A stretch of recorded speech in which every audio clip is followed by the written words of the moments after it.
Hello বন্ধুরা, আমি তোমাদের জন্য একটা ভেজ আইটেম নিয়ে চলে এসেছি। দেখো, এটা হচ্ছে গর্ব মোচার একটা ইউনিক ঘন্ট রান্না করে তোমাদের দেখিয়েছি। দেখো, আমার শ্বশুর বয়স 90, সে আমাকে একটু মোচাগুলো কেটে সাহায্য করছে। আর কী লাগছে দেখো, একটু নারকেল লাগবে, গোটা গরম মশলা, জিরে, কাঁচা লঙ্কা, শুকনো লঙ্কা, এগুলো। আচ্ছা, প্রথমে একটু জলের মধ্যে আদা আর কাঁচা লঙ্কা বাটা রেখেছিলাম, সেটা আমি 2 চামচ দিয়ে দিয়েছি। এবার জিরের গুঁড়ো দিয়ে দিয়েছি 1 চামচ, আর কাশ্মীরি লঙ্কার গুঁড়ো দিয়ে দিয়েছি 1 চামচ, আর একটু হলুদ দিয়ে দিয়েছি। এইবার এটাকে গুলে রেখে দিলাম সাইড করে। তারপরে ছোটো ছোটো বড়ি, এগুলো পোস্ত বড়ি বলে, এগুলো আমি ভেজে রেখে দিয়েছি। এইবার প্যানে সর্ষের তেল দিয়ে গোটা গরম মশলা, জিরে, শুকনো লঙ্কা, তেজপাতা সব ফোড়ন দিয়ে একটু ভাজা ভাজা গন্ধ ছাড়বে, তখন আমি কড়াইশুঁটিগুলো দিয়ে দিলাম। কড়াইশুঁটিগুলো দিয়ে নাড়বো, নাড়তে নাড়তে এবার নারকেল কোড়াটা রেখেছিলাম, নারকেল কোড়াটা দিয়ে দিলাম। দিয়ে একটু মশলাটাকে কষাবো।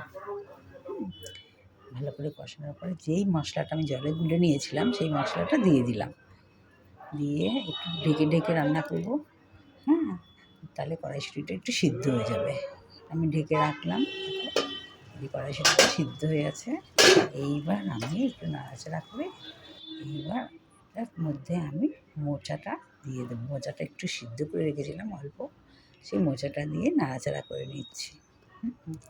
নাড়াচাড়া করে তারপরে আমি এর মধ্যে একটু নুন দেবো। এবার আন্দাজটা পেয়ে গেলাম, একটু নুন দেবো, বুঝে দেবো। মোচাটা সিদ্ধ করার সময় আমি একটু নুন আর একটু হলুদ দিয়েছিলাম, নুন দিয়ে দিলাম। আর তারপরে একটু গুড় দেবো, আমি চিনি দেবো না, গুড় দেবো। গুড় দিয়ে এরকম গুড় দিয়ে দিয়েছি, গুড় দিয়ে নাড়বো ভালো করে, জলটাও টেনে নেবে আস্তে আস্তে।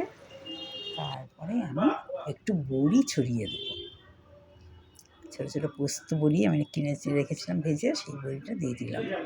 দিয়ে নামাবার আগে একটু ঘি দেবো, ঘি ছড়িয়ে নামিয়ে দেবো। মধ্যে ভালো লাগলে তোমরা সাবস্ক্রাইব করে দিও, আর ভালো থেকো। এটা সাদা ভাতের সঙ্গে খুব ভালো যাবে, একটা ইউনিক রান্না। বাই।